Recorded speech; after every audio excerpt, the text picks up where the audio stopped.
to move on just a little bit because I know you've spent a lot of time in Gaza and in Israel.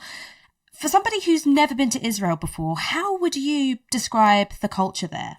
So not just the government, not just what's coming from Likud and Netanyahu. How do people every day discuss and talk about Palestinians? Yeah, I think that people need to ask themselves why you never see Western media or pro-Israel media putting microphones in front of Israelis' faces. Why is that? Why is it that we only see pre-approved government spokespeople speaking to American and British audiences? That's because Israeli society is very, very fascist. Yes, we hear that, there was socialist kibbutzes at the beginning, and I'm sure there was a lot of progressive enclaves over time in Israel. Well, a lot of leftists have been simply pushed out. To be a leftist is simply a slur, and it's in fact more dangerous than ever. I spent a month in the West Bank. I interviewed hundreds of Palestinians. Not one person ever said anything remotely genocidal about Israelis. All of them just said, we just want to live and coexist side by side. We just want to live in peace. Why do they have to move on top of our villages? Why do they have to do this to us? Why do they have to bully, harass, and intimidate us? Why can't they just coexist with us? I went to Jerusalem to a place called Tolerance Square for literally like 3 hours, and the racism and vitriolic genocidal incitement against Palestinians was palpable.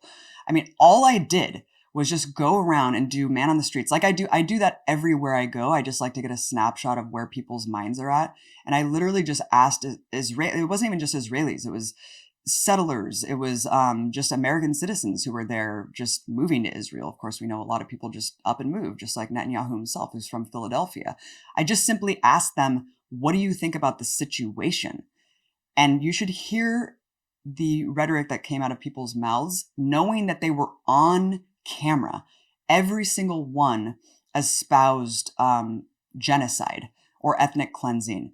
And it was just absolutely horrific. I mean, I could not believe what I was hearing with my own eyes.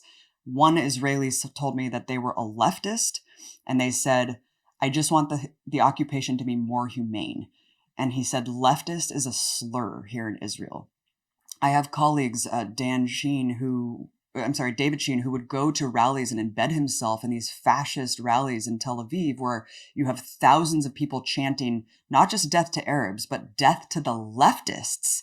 Death to the leftists, because there's a saying in Israeli society that leftists are AIDS and Arabs are the common cold. You can't get rid of the common cold unless you get rid of AIDS.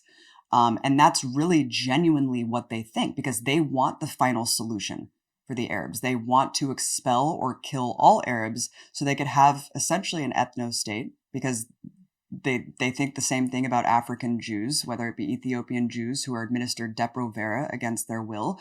I mean, we went to an anti-refugee rally of Eritreans, people from Sudan and Darfur who are fleeing genocide. And you had hundreds of people, not just hundreds, thousands of people who are protesting what they called infiltrators, who are Africans fleeing genocide. And I talked to several people who said that they were leftists, who said, we want to support the struggle against Africans. I'm a member of the Labor Party.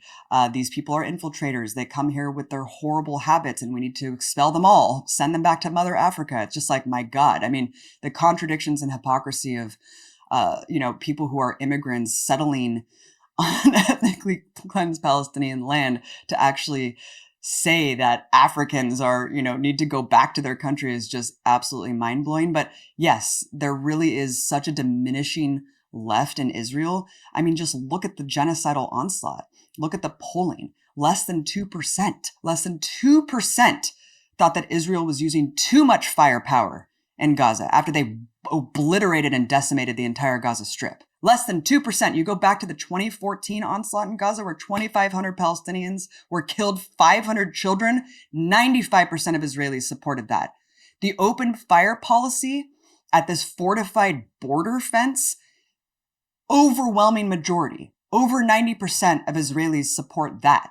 There were some Israeli human rights advocates that tried to take that policy to the Knesset, and it was unanimously upheld that no, we can shoot to kill unarmed people who are just straying too close to this border fence that essentially just prevents them from getting back to their ancestral lands. That's how fascist Israeli society is. I hate when I see politicians just trying to denounce Netanyahu as some sort of aberration from Israeli society. No, this is the norm. This is the norm. Look at every single cabinet minister. Every single member of the Knesset is out there spewing genocide, advocating mass murder of not just Palestinians, but babies. Babies. It is sick. It is sick. And I will never forgive journalists who are towing this line and pretending like this is some sort of aberration of the Likudniks and Netanyahu's. No, this is Israel. This is Israel. This is a settler colonial state founded upon ethnic cleansing. And it only exists because of the continuous ethnic cleansing of the indigenous population. And you have to have indoctrination from cradle to grave. And you have to espouse the most horrific dehumanizing language possible to paint those people as barbaric human animals, to condone and tolerate those policies against these people for 75 plus years. So that's Israeli society. I saw it firsthand. And people want to paint those interviews that I did. Oh, I'm trying to do a gotcha. Oh, I'm trying to pick the most crazy sounding people. No, that's Israeli society. The left is non-existent, Ash.